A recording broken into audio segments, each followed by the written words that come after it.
मेरे पास लास्ट के 3 डेज बच्चे होते तो मैं ये टिप्स 110% फॉलो करती मैथ्स बोर्ड एग्जाम में 95 प्लस स्कोर करने के लिए। हाय गाइस, जैसे कि आपको पता है कि आपके मैथ्स बोर्ड एग्जाम में गिन के 3 दिन बचा। आज 13th ऑफ फेब है, 14, 15, 16, 17 को आपका मैथ्स बोर्ड एग्जाम है। सो इस वीडियो में मैं कुछ ऐसे पावरफुल, बहुत ही ज्यादा सिंपल, बहुत ही ज्यादा बेसिक लेकिन उतनी ही इंपैक्टफुल टिप्स शेयर करने वाली हूँ जिससे आप अपने मैथ्स बोर्ड एग्जाम में 90 प्लस, 95 प्लस या आपका जितना भी डिजायर्ड स्कोर है आप स्कोर कर सकते हो। देखो, आप बिलो एवरेज हो, आप टॉपर हो, आपने प्रीबोर्ड्स में ऑलरेडी अच्छा स्कोर कर रखा है, आप एवरेज बच्चों, आप किसी भी क्राइटेरिया में लाई करते हो, इस वीडियो में जो टिप्स शेयर करने वाली हूँ वो हर एक स्टूडेंट के लिए बहुत ही ज्यादा इंपॉर्टेंट है। सो मेक श्योर कि आप ये वीडियो लास्ट तक देखना and please guys please subscribe कर देना क्योंकि आगे बहुत ही ज्यादा तगड़ी स्ट्रैटेजीज आने वाली है। सो मेक श्योर कि आप सब्सक्राइब कर देना। So without wasting much time let's begin. देखो, मैंने ऑलरेडी एक वीडियो बना रखा है, यहाँ पे आप जाके चेकआउट कर सकते हो। सो इस वीडियो में इतने सारे डाउट्स आते हैं, लिटरली इतने सारे डाउट्स। मैंने 90% ऑफ द डाउट्स का तो वहीं पे सॉल्यूशन मतलब रिप्लाई दे दिया था, लेकिन स्टिल अभी आते जा रहे तो मेरे को लगा कि कुछ ऐसे बेसिक डाउट्स है जिसको क्लियर करना बहुत ही ज्यादा इंपॉर्टेंट है। तो पहले हम लोग उसको करेंगे, फिर हम लोग आगे बढ़ेंगे, ठीक है। And please ignore my voice क्योंकि मेरे को बहुत गंदा वाला कोल्ड एंड कफ हो रखा है, सो इसीलिए ऐसा वो वॉइस आ रहा है। मैं जोर से बोल भी नहीं सकती ज्यादा, so please bear with it. So let's start. देखो, जो पहला चीज है वो है पीवाईक्यूज एंड सैंपल पेपर। मैंने कितनी बार क्लियर कर रखा है, मैंने ये कमेंट सेक्शन में मैंने कितने सारे वीडियोस में भी क्लियर कर रखा है, बट स्टिल कुछ लोग पूछ रहे हैं कि ज्यादा प्रायोरिटी किसको देना है, दूसरा कि मैंने पहले से बना रखा है तो अभी बनाना है कि नहीं, मैंने कभी नहीं बना रखा तो कितने सेट्स लगाए, स्टैंडर्ड वाले क्या करें, बेसिक वाले क्या करें। सो मैं लास्ट बार एकदम अच्छे से क्लियर कर देती हूँ। आपने स्टैंडर्ड मैथ्स ऑप्ट किया, आपने बेसिक मैथ्स ऑप्ट किया है, पहला प्रायोरिटी आपको पीवाईक्यूज को देना है। 25, 24, 23, 22 ये 4 साल के पीवाईक्यूज को आपको अच्छे से लगा लेना है, स्पेशली 25 का। फर्स्ट रीजन वो हार्ड आया था, सेकंड रीजन वो एकदम रीसेंट ईयर का है तो आपको एकदम अच्छे से 25 का लगा लेना है। दूसरा बाकी 4 साल का लगा लेना। इस वीडियो जो मैंने अभी आपको वीडियो रिकमेंड किया उस वीडियो के अकॉर्डिंग कल आपका होगा पीवाईक्यू और सैंपल पेपर वाला डे। तो आपको क्या करना है कि आपको अच्छे से उस दिन बैठ के पूरा पीवाई हो जाएगा। 4 साल का पीवाईक्यू एक दिन बैठोगे हो जाएगा। ये साइंस एसएसटी नहीं है, आराम से हो जाएगा। जो क्वेश्चन रिपीटेड है उसको सॉल्व मत करना, जो डिफरेंट है उसको सॉल्व करना। एमसीक्यूज को रफली भी सॉल्व कर सकते हो आप, लेकिन आपको करना है, ठीक है। गिवन टू प्रूफ लिखने की जरूरत नहीं है प्रैक्टिस करने टाइम, आप खुद से कर रहे हो ना। 3 घंटा का करोगे तब करना, जैसे खाली इंपॉर्टेंट क्वेश्चन प्रैक्टिस करो तो बस कर करके आगे बढ़ते जाना। तो ये 4 साल का कर लेना। स्टैंडर्ड वालों एक बार प्लीज 16-17 का देख लेना क्योंकि एक ट्रायंगल का क्वेश्चन आया था 25 में 16 के पेपर से, थोड़ा सा चेंज करके, लेकिन सेम क्वेश्चन था, तो इसीलिए एक बार देख लेना आप लोग। अब दूसरा चीज, सैंपल पेपर कितना करना है। आप स्टैंडर्ड वाले हो और अगर आपका गोल है 95 प्लस स्कोर करने का या एकदम 100 स्कोर करने का तो 26-25 का एक तो ऑफिशियल सैंपल पेपर कर लेना सीबीएसई का। दूसरा ओसवाल की बुक से बेसिक वाला ओसवाल का जो बुक आता है सैंपल पेपर, उससे कर लेना कम से कम 3-4 कर लेना। और अगर आप स्टैंडर्ड वाले हो तो आपको अच्छा स्कोर करने के लिए आपको फर्स्ट सैंपल पेपर करना ही होगा। डिपेंड करता है कि आपसे कितने क्वेश्चंस बनते हैं। अगर आपसे कॉम्पिटेंसी लेवल के क्वेश्चंस एकदम नहीं बन पा रहे तो आपको 3-4 लगाना ही पड़ेगा ताकि आप उस टाइप के क्वेश्चन से हैबिचुएटेड हो पाओ। अगर आप अच्छा खासा सॉल्व कर लेते हो तो आप 1-2 भी सॉल्व कर लोगे तो इनफ है, ठीक है। दूसरा चीज, स्टैंडर्ड वाले भी हो तो 26 और 25 का ऑफिशियल सीबीएसई का सैंपल पेपर सॉल्व करके जाना। अब आते हैं दूसरी चीज पे, मैराथन्स। देखो, अभी कल से ऋतिक सर का चालू है 3 डेज में मैथ्स कंप्लीट करने का। शोभित भैया, ऋतिक सर दोनों लास्ट के 2 डेज में लेंगे एक क्लास जिसमें पूरा मैथ्स रिवाइज हो जाएगा, जिसमें सारे इंपॉर्टेंट क्वेश्चंस हो जाएंगे। तो आप चाहो तो आप पूरा अटेंड कर सकते हो। बेसिकली शाम या दोपहर से स्टार्ट होगा और रात के 10-11 तक खत्म हो जाएगा।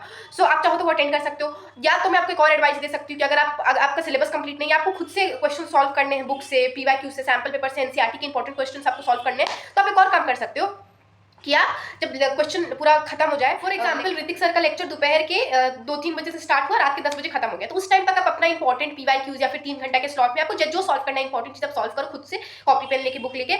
उसके बाद जब उनका लेक्चर खत्म हो जाए 10 बजे मान लो, फिर 1 घंटा का आप अपना वही खाओ पियो, 11 बजे से बैठो या फिर 10 ही बजे से बैठो, 3 घंटा के अंदर अंदर सारे खाली क्वेश्चन सॉल्व कर लो। मान लो कि उस लेक्चर में कुछ ऐसे क्वेश्चन है जो आपको आता है, आपने 1000 बार करके उनको मत करो। जो आपको न्यू लग रहा है उसको रफली तुरंत कैसे एमसीक्यूज 2 स्टेप में सॉल्व करके, कुछ भी ये लीनियर इक्वेशन या क्वाड्रेटिक इक्वेशन का कोई क्वेश्चन है उसको तुरंत सॉल्व करके आंसर मिला और सही आ रहा है, आगे बढ़ते जाओ। मतलब कि आप खत्म होने के बाद भी खाली क्वेश्चंस जो होते हैं या तो आप पीडीएफ प्रोवाइडेड होगा तो वहां से कर लेना, या फिर बीच में पॉज करके 10-10 सेकंड आगे बढ़ा के आप ऐसे भी क्वेश्चन सॉल्व कर लो और मतलब कि आपका 5-6 घंटा सेव होगा और आप 2-3 घंटा में वो सेम चीज कवर कर लोगे। वो 5-6 घंटा में आप खुद से अपनी स्पीड, अपनी कैलकुलेशन, पेपर प्रेजेंटेशन सब पे काम कर सकते हो। तीसरा चीज है, do not neglect your doubts और वीक टॉपिक्स। देखो, अपने पूरे एनसीईआरटी के बुक में या फिर आरटीआरएस आपने जो भी सॉल्व किया या कोई सैंपल पेपर की बुक में आप कोई भी ऐसा क्वेश्चन इस पे अपने से राउंड मार के रखा हो, ठीक है। मतलब उसका मतलब कि वो क्वेश्चन आपसे पहली बार में नहीं बना, या फिर वो बहुत बार गलत करके बना, या फिर आपसे वो बना ही नहीं, या फिर उस टॉपिक के क्वेश्चन आपसे नहीं बनते। हो सकता है board stream, age related, height and distance से शैडो वाले क्वेश्चन, मतलब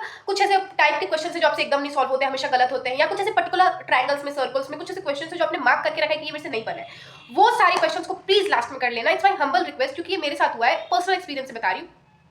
हाइट एंड डिस्टेंस का एक क्वेश्चन था, तो आपको तो जैसे कि पता ही होगा अगर आप मेरे को पहले से फॉलो कर रहे हो तो कि मैंने मेन अपना पढ़ाई प्रीबोर्ड्स के बाद ही किया है। सो उसमें मैंने पहली बार जैन के स्टार्टिंग में शायद से वो किया था हाइट एंड डिस्टेंस। तो एनसीईआरटी से एक क्वेश्चन था जो मेरे से नहीं बना, 2-3 बार सॉल्व करने के बाद भी नहीं बना, तो मेरा दिमाग खराब हो गया। मैंने उस टाइम के लिए उसको छोड़ दिया सर्कल मार के, और पता नहीं क्यों मैंने उसको कभी सॉल्व ही नहीं किया। और बोर्ड एग्जाम के दिन सुबह में मैं सेंटर पे जाके देखती हूँ कि अच्छा ये क्वेश्चन मेरे बचे हो, तो मैंने छोड़ दिया कि अब क्या करूँगी देख के, ये नहीं आएगा, ऐसे करके मैं अंदर चली गई। वही क्वेश्चन आ गया एग्जाम में, वो भी विदाउट और की, मतलब वही क्वेश्चन आया, उसमें कोई ऑप्शन में कोई क्वेश्चन भी नहीं था। तो वो क्वेश्चन लाइक लिटरली मेरे को पता है मेरा गलत ही हुआ है, फिर भी कैसे कैसे मैंने किया वो मैं ही जानती हूँ। सो इसीलिए कोई भी एज रिलेटेड आपसे लीनियर इक्वेशन से आप बोर्ड क्वेश्चंस नहीं बनते, या फिर ट्रायंगल्स और सर्कल्स और हाइट एंड डिस्टेंस, या फिर सरफेस एरिया वॉल्यूम, इन चारों चैप्टर में आपने कोई भी एग्जांपल या कोई भी बैक एक्सरसाइज का क्वेश्चन गोल मार के रखा है, प्लीज उसको सॉल्व कर लेना, 1 से 2 बार देख लेना, नहीं होगा कुछ तो 2-3 बार बना लेना, ताकि आपको याद तो हो जाए कि स्टेप के बाद क्या होगा, लेकिन प्लीज करके जाना। अगर आ गया ना, आता ही आता है, एनसीईआरटी से इन चारों चैप्टर से क्वेश्चन आएगा ही आएगा उठ के। सो प्लीज एक तो मिस मत करना, और भी कोई स्पेसिफिक टॉपिक है तो उस टॉपिक के भी क्वेश्चन को सॉल्व करके जाना। जो नेक्स्ट पॉइंट है वो ये है कि मेरे से एमसीक्यूज एकदम नहीं सॉल्व होते। इसके लिए मैं आपको 2 वो दे सकती हूँ, सॉल्यूशन दे सकती हूँ। फर्स्ट है कि अगर आपके पास आरएस या आरडी का बुक है, तो हर चैप्टर खत्म होने के बाद एक पेज होता है जिसमें खाली एमसीक्यूज होता है, आप वो सॉल्व कर सकते हो। बेसिकली जिन चैप्टर के एमसीक्यूज आपसे नहीं बनते हैं पहले वो करो, फिर आपके पास टाइम बचेगा तो बाकी चैप्टर्स के भी कर सकते हो। दूसरा, ये मैंने किया था सेक्शन वाइज स्ट्रैटेजी। जैसे कि अगर आपसे एमसीक्यूज के लिए नहीं है, कोई भी सेक्शन के लिए, अगर किसी से केस बेस नहीं सॉल्व होता, किसी से सेक्शन ई नहीं सॉल्व होता, 5 मार्कर वाले सेक्शन ए नहीं सॉल्व होता, आप किसी भी सेक्शन के साथ कर सकते हो। जैसे अगर आपके पास 15 सैम्पल पेपर का बुक है, ठीक है, उस वाले या कोई भी कंपनी का, वो उठाओ और उसमें से खाली सेक्शन है सॉल्व करो। अभी भी आपके पास 3 दिन बचा, अगर आप एक दिन में 2 सैंपल पेपर के पास सेक्शन है करोगे तो आप एक दिन में 40 एमसीक्यूज कर लोगे, तो आप 3 दिन में 120 एमसीक्यूज कर लोगे, ठीक है, वो भी पूरे सिलेबस के, एक चैप्टर के नहीं पूरा सिलेबस का आप मिला के 120 एमसीक्यूज कर लोगे, तो आपका काफी अच्छा मतलब इंप्रूवमेंट हो जाएगा। अगर आप अभी 8 से 10 स्कोर करोगे तो आप 15-16 स्कोर करने लगोगे 20 में से। अगर आप अपना ज्यादा डिपेंडिंग ऑन एफर्ट्स, अगर आप ज्यादा मेहनत करोगे तो आप 20 भी स्कोर कर सकते हो। सो आप क्या कर सकते हो, फर्स्ट के आप आरडीआरएस से कर सकते हो, दूसरा आप खाली सेक्शन आप अगर आपके पास कोई बुक नहीं, आप selfstudy.com पे जाओ, वहां से खाली सेक्शन उठाओ, डिफरेंट सैंपल पेपर से डिफरेंट पीवाईक्यू से, और उसको सॉल्व करो। उससे आपका एमसीक्यू का प्रैक्टिस बिल्डअप होगा। जैसे पहले के सैंपल पेपर में आपको एक ट्रायंगल का क्वेश्चन आया, 2 सैंपल पेपर बाद आपको सेम उसी टाइप का क्वेश्चन आया, लेकिन नंबर्स चेंज करके, न्यूमेरिकल वैल्यू चेंज करके, आपको समझ आ जाएगा कि इस टाइप के क्वेश्चन को कैसे सॉल्व करना है। तो 2-3 दिन में आपका एमसीक्यूज काफी इंप्रूव हो जाएगा अगर आप अच्छे से मेहनत करोगे और ये स्ट्रैटेजी फॉलो करोगे तो। नेक्स्ट है, अब आते हैं नेक्स्ट पॉइंट पे। देखो, जब आप एग्जाम में जाओगे, believe me it's a golden point, exam में जाओगे मैथ्स में, so start with your strongest section. पहले 15 मिनट में एनालाइज कर लेना कि कौन सा सेक्शन जिसके मैक्सिमम क्वेश्चंस आपको आते हैं, या फिर सारे क्वेश्चंस आपको आते हैं। फॉर एग्जांपल सेक्शन डी सारे 5 मार्क के क्वेश्चंस आपको आते हैं, तो आप उसी से स्टार्ट करना। देखो आपने कितना पढ़ा, आपने पूरे साल कितना पढ़ा, कितना याद किया, कितना सैंपल पेपर सॉल्व किया, इससे कोई फर्क नहीं पड़ता। आप एग्जाम में कितना लिख के आ रहे हो और कितने अच्छे से लिख के आ रहे हो, और टीचर को कितना समझ में आ रहा है, ये मैटर करता है। तो जैसे कि अगर आप अपने स्ट्रॉन्गर सेक्शन से स्टार्ट करोगे, सो टीचर जब चेक करेगा, वो तो नहीं जानता कि आप कितने तेज हो, आपने कितना पढ़ रखा है, वो चेक करेगा, सारा सही होते जाएगा, तो उसका फ्लो बन जाएगा, है ना। तो पहला 2-3 पेपर है उसको अच्छा रखना है। अच्छा रखना मतलब राइटिंग नहीं, सारे क्वेश्चन सही, ज़्यादा कट्टम कुट्टम नहीं करना है। सो इसीलिए जो सेक्शन आपको जिस सेक्शन में, मान लो सेक्शन है उसमें आपके सारे क्वेश्चन आपको आते हैं, आप उसी से स्टार्ट करो, ठीक है, तो आपको ये करना है। नेक्स्ट पॉइंट, एक फॉर्मूला शीट आपके पास अभी तक तो बनी गया होगा क्लास 10 का, जिसमें सारे फॉर्मूलाज हो। लास्ट दिन मतलब 16 की रात को या फिर 17 को सुबह में उठ के शोभित भैया के लेक्चर के बाद पक्का से रिवाइज कर लेना, क्योंकि गिवन एंड टू प्रूफ में बेसिकली ये क्या कहते हैं, सर्कल वाले चैप्टर में या फिर क्यूब वाले चैप्टर में, सरफेस एरिया वॉल्यूम वाले चैप्टर में बहुत ज्यादा कंफ्यूजन हो जाता है बच्चों को फॉर्मूला के बीच में। सो इसीलिए जब आप एग्जाम में जाओ तो आप मेक श्योर करना कि आपको सारे फॉर्मूलाज अच्छे से याद हो। गिवन एंड टू प्रूफ में भी लिखने में बहुत हेल्प होता है। मान लो भगवान ना करे कोई ऐसा क्वेश्चन आपको ना आ रहा हो, तो आप कम से कम गिवन, टू प्रूफ और फॉर्मूला तो लिख के आ पाओ, ताकि आपको 2 मार्क्स मिल पाए। सो मेक श्योर करना कि आप एक फॉर्मूला शीट बना लो। नहीं बना हुआ है तो बहुत सारे टीचर्स ने उसको दे रखा है, पीडब्ल्यू के चैनल पे है, शोभित भैया के चैनल पे, पढ़ले अक्षय भैया के चैनल पे है, तो आप कहीं से भी उठाओ और सारे फॉर्मूला को 16 को रात को देख लेना, या फिर 17 को सुबह में उठ के अच्छे से देख लेना। नहीं याद किया तो कर लेना। एग्जाम में जाके पेपर प्रेजेंटेशन में खुद से क्वेश्चन सॉल्व करने में भी बहुत हेल्पफुल होता है। ट्रिग्नोमेट्री के भी सारे फॉर्मूलाज को अच्छे से आप रिवाइज कर लेना 17 की सुबह, 16 को रात को।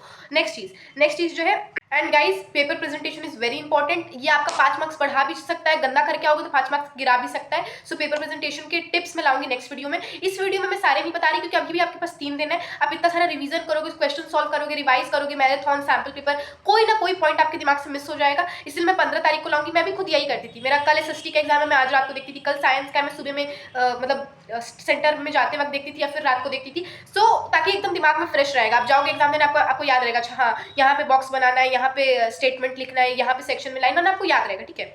इसी तो make sure to check it out because it's very important. And उससे पहले प्लीज सब्सक्राइब कर देना, क्योंकि आगे बहुत ही अच्छे कंटेंट आने वाले हैं एंड मेरा थ्रोट भी दर्द हो रहा है, इसलिए फटाफट से लास्ट वाला पॉइंट बता देती हूँ। देखो, इट्स माय हम्बल रिक्वेस्ट, 17 तारीख को आपका एग्जाम है ना, तो 16 तारीख को रात को please please please please please so के जाना। ये कोई थ्योरी बेस्ड एग्जाम नहीं है, कॉन्सेप्ट आपको खुद से एनालाइज करना है कि आपको कौन सा पुट करना है, कौन से क्वेश्चन में आपको क्वेश्चन एनालाइज करके कौन सा फॉर्मूला लगाना है, कौन सा कॉन्सेप्ट लगाना है, कैलकुलेशन आपको खुद से करना है, बहुत कुछ करना है आपको। इसीलिए आपका दिमाग चलना बहुत जरूरी है। सो के नहीं जाओगे तो एक तो नींद आएगा, दूसरे क्वेश्चन आते हुए गलत होंगे, क्वेश्चन बनाने का मन नहीं करेगा, कैलकुलेशन करने का मन नहीं करेगा, बहुत सारे साइड इफेक्ट्स है ना सो के जाने के। इसलिए सो के जाना।